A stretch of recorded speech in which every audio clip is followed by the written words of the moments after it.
Halo pemirsa, 18:26 ini saya ingin memperkenalkan sebuah mobil sport Mazda RX-8. Nah, ini kondisi dalamnya, head unitnya, dan ini joknya. Tepat pukul 18:49 waktu Indonesia Barat.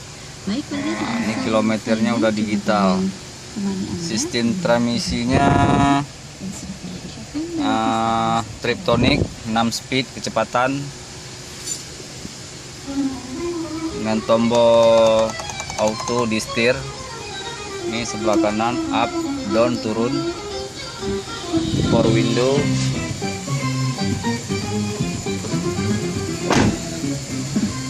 Ini kondisi luarnya. Ini pintunya. Yang sangat unik di mobil ini pintunya. Pintunya yang belakang bisa dibuka. Nah, seperti ini. Jadi bisa luas lebar di jok belakang.